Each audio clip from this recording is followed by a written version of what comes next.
En cette belle journée d'été, Margoz la mangouste, Manioc le chien errant et Chumbo l'escargot se prélassent dans leur coin préféré de Saint-Pierre. Les trois copains se donnent rendez-vous régulièrement pour casser une pause à l'abri du regard des passants. On les entend de loin se saluer chaleureusement. « Qui manière, frère? Tout correct ?» Après quoi, ils s'installent à leur place habituelle sur de grandes roches à l'ombre des flamboyants. Ils sont fin prêts à commencer leur traditionnelle partie de cartes.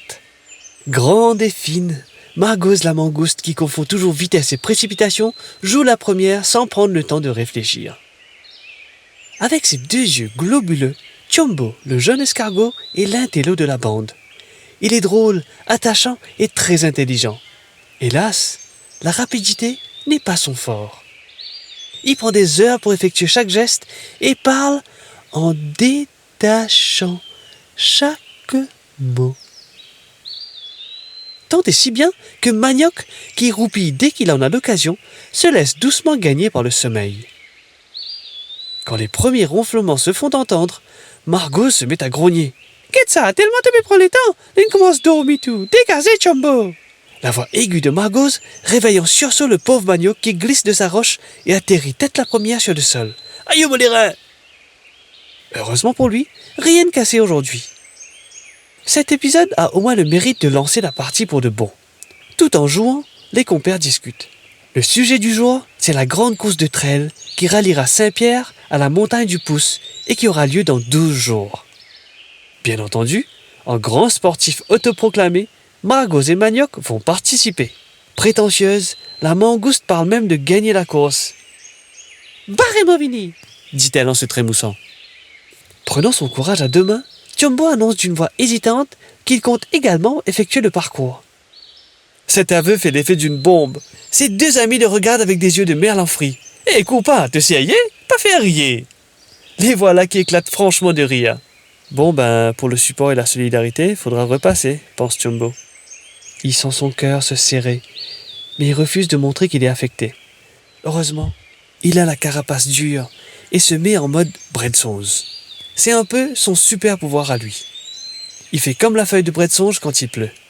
Il laisse toutes les paroles blessantes glisser sur lui sans l'atteindre, tout au moins en apparence. Qu'est-ce qu'il ne faut pas entendre? Tu n'y arriverais jamais, tu es trop lent.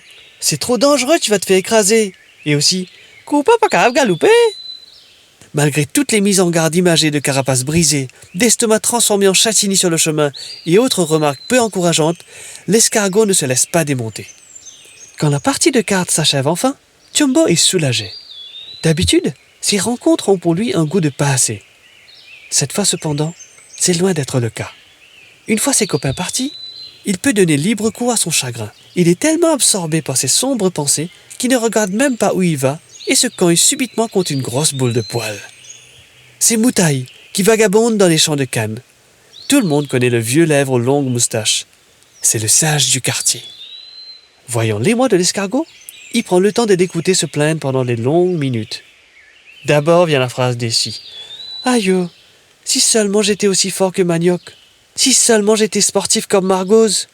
Si j'étais plus grand, plus gros, plus rapide, cette course serait un jeu d'enfant. » Puis vient la phrase du découragement. « Ils ont raison, je n'y arriverai pas. » Suivi de « À quoi bon essayer ?» Moutaï le laisse vider son sac, puis lui dit simplement « Aucune course ne se gagne avec des paroles. Il faut travailler le corps et la tête aussi. » Surpris, le petit escargot le regarde avec ses yeux ronds, qui du coup partent chacun dans un sens opposé. Il a bien entendu. Le lièvre n'a pas l'air de penser qu'il ne peut pas y arriver. Cette phrase produit un effet choc sur Chumbo. Il sent une petite lumière qui s'allume au fond de son cœur. C'est l'espoir. Il sent comme une chaleur qui envahit son corps mou. C'est la confiance qui revient. C'est décidé. Il va participer et montrer de quoi il est capable. À partir de ce jour, tous les après-midi pendant 11 jours, Chumbo et le lièvre se rencontrent en secret pour s'entraîner. Au menu, musculation, jogging et concentration, le tout saupoudré de conseils avisés de Moutaï. Chumbo ouvre grand ses oreilles. Sa taille, ce n'est pas un handicap. Il suffit de voir les choses sous un autre angle. Lorsqu'on est petit, on peut se faufiler partout. Oui, d'accord, sa carapace est lourde, mais elle lui permet aussi de s'abriter en cas de pluie. C'est vrai, avoir un corps comme pied, ce n'est pas le pied, mais il lui permet de s'agripper à toutes les surfaces. Et pour prendre de la vitesse, il suffit d'avancer en cadence et de prendre de l'élan. À force de travail, Chumbo progresse chaque jour un peu plus. Il se garde bien cependant de parler de son projet à ses copains lorsqu'il les revoit. Rira bien qui rira le dernier. Le grand jour est là et la course va se faire sous un soleil de feu. Tous les participants sont tassés devant la ligne de départ. C'est parti! Très vite, Margos et Manioc font la tête en course. Cependant, il fait anormalement chaud ce jour-là, et au bout d'une bonne heure à la tête du peloton, le toutou montre des signes de fatigue. Il n'est pas aussi fit qu'il veut bien le faire croire. Ses pattes sont lourdes et sa langue pend lamentablement sur le côté. « Qui est arrivé? Fini fatigué tout ?» le taquine Margos. « Aïe, mon paiement !» lui répond son copain qui n'a même plus la force de mentir. « Mon équipe boulangué !» Ni une ni deux, le gros chien se range carrément sur le côté de la route pour reprendre son souffle, tandis que Margos poursuit sur sa lancée. Pendant ce temps, Chumbo fait la course à son rythme. Son objectif n'est pas d'être le premier. Il veut juste finir la course. Avec Moutai, il a appris à gérer ses efforts et son souffle. La chaleur, il n'en souffre pas. Grâce à sa carapace, il peut s'abriter quand il veut. Et la salive qu'il sécrète sur le sol lui permet de ne pas se brûler. Doucement mais sûrement, Chipa Chipa, il poursuit son chemin. Quelle n'est pas sa surprise quand il croise Manioc. Pour le chien, la course est finie. Il s'est endormi. Voilà l'étape la plus dure qui s'annonce, l'ascension du pouce. À ce stade, nombreux sont les participants qui ont abandonné et ceux qui restent n'emmènent pas large. Contre toute attente, il se met à pleuvoir. Chaque goutte de pluie fait l'effet d'une douche. Les choses se compliquent pour certains. Les uns trébuchent, les autres glissent ou tentent de se raccrocher en vain à ce qu'ils ont sous la main. Margos, qui se débrouillait très bien jusqu'alors, se retrouve en grande difficulté. En plus, elle oublie de faire fonctionner sa tête. Au lieu de s'accrocher à des racines épaisses pour grimper, elle bondit sur des roches plates rendues glissantes par la pluie. Elle finit par s'énerver et atterrit maladroitement sur sa patte droite.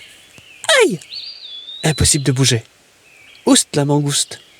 C'est en civière que Chumbo croise son ami qui redescend tandis qu'il continue péniblement et courageusement son escalade. Il avance malgré la pluie, quand son corps lui permet de s'accrocher partout sans risquer de se blesser. Les derniers mètres lui semblent encore plus longs et pénibles. Pourtant, il donne tout et s'encourage à haute voix. « Mozoli Chumbo !» Tout à coup, la pente est moins raide et le sol plus lisse. Il se rapproche du plateau. Il voit même la ligne d'arrivée à quelques mètres. Quand il l'a franchie, Chumbo est envahi par tant d'émotions qu'il se met à pleurer. Que de fierté! Il promène son regard autour de lui et voit tout en bas les villes de Moka, Saint-Pierre, Port-Louis et plus loin la mer. Il mesure le chemin parcouru. Il a réussi, lui, le court pas que personne n'attendait. Bien entendu, il finit le dernier. Quelle importance! Au moins, il n'a pas abandonné. Il a désormais confiance en lui et ça n'a pas de prix. L'an prochain, il sera au rendez-vous. Il va s'entraîner pour devenir meilleur encore. Qui sait, un jour peut-être pourra-t-il gagner. Après tout, si un escargot peut grimper tout en haut du pouce, tout est possible.